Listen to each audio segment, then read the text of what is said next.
Saludos con los chicos del primer bachillerato. A continuación les voy a resolver el primer ejercicio de la tarea de esta semana sobre el tema del movimiento circular uniformemente acelerado. El ejercicio decía: una rueda de fuegos artificiales de 60 centímetros de diámetro tiene su centro a 2 metros del suelo.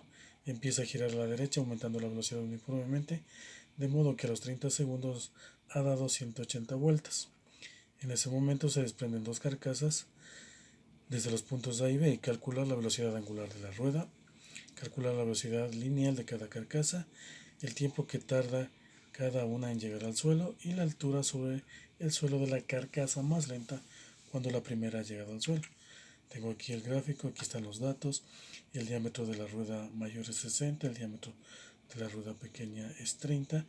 El punto A está en la parte superior de la rueda y el punto B está a la derecha del centro, a la izquierda del centro de la rueda. Comenzamos recolectando los datos. El radio de A valdría 0,30 metros, por cuanto el diámetro vale 60 centímetros. El radio sería 30 centímetros, sería 0,30. El radio de B, como la rueda tiene 30 de diámetro, el radio sería 15 centímetros de radio y eso equivale a 0,15 metros. La altura de la rueda hacia el centro son 2 metros. El ángulo teta, que es el que tengo acá, que dice 180 vueltas, como cada vuelta equivale a 2 pi radianes, entonces el ángulo teta o el desplazamiento angular sería 360 pi radianes. La velocidad inicial sería 0 y el tiempo 30 segundos. Para calcular la velocidad angular tendría que ser igual al desplazamiento angular sobre el tiempo, que es los datos que me dieron acá.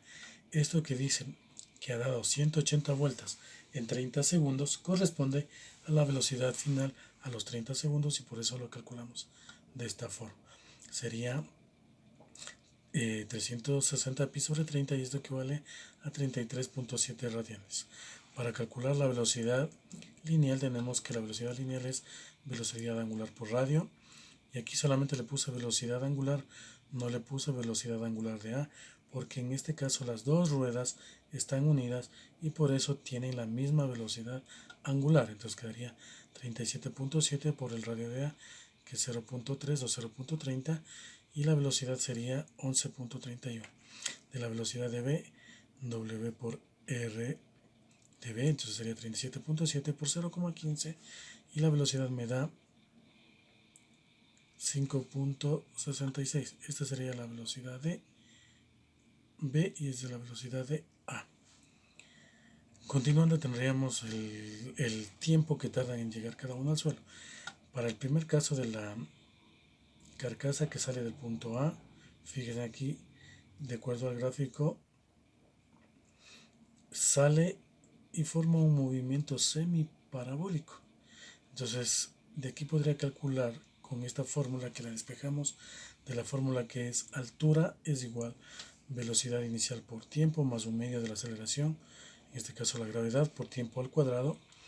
Y de ahí, como la velocidad inicial en este caso, esto es para el eje Y, porque el movimiento parabólico en este caso, o la altura, es del eje Y, entonces la velocidad de Y de este punto vale 0 y nos quedaría esta fórmula que ya la hemos despejado anteriormente en otros ejercicios. Entonces directamente pongo 2. La altura tengo del suelo al centro son 2 metros, más 30 centímetros del radio que tiene, son 2.3 metros sobre 9.8, me daría que se demora un tiempo de 0,69 en llegar al suelo.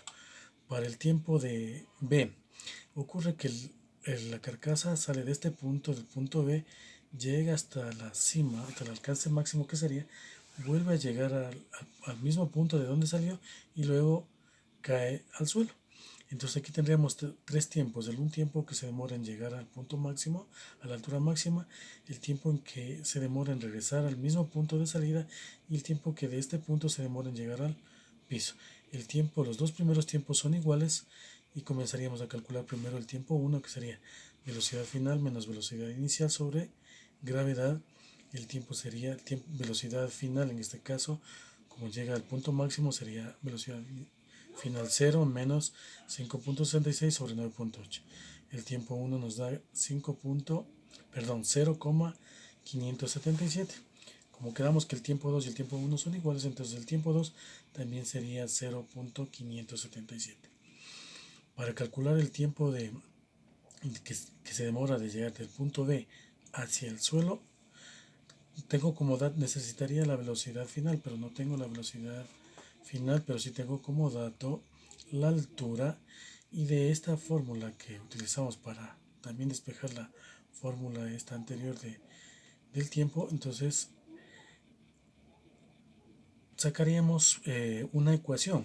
Nos va a salir una ecuación de segundo grado que, ordenándole, nos quedaría un medio de la gravedad por tiempo al cuadrado más velocidad inicial por tiempo, y esta h le pasaría negativa a menos h, y esto lo igualaríamos a 0 y tendría una ecuación de segundo grado que sería un medio de la gravedad 9.8 sería 4.9t al cuadrado más la velocidad inicial, en este caso sería 5.66 por t menos 2.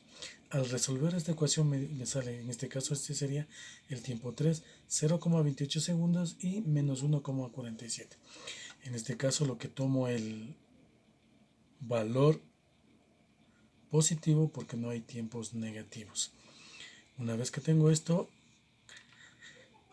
calculo el tiempo de B, sería el tiempo 1 más el tiempo 2 más el tiempo 3 que teníamos anteriormente. Entonces reemplazamos los datos y me sale que el tiempo de B es 1.43 segundos.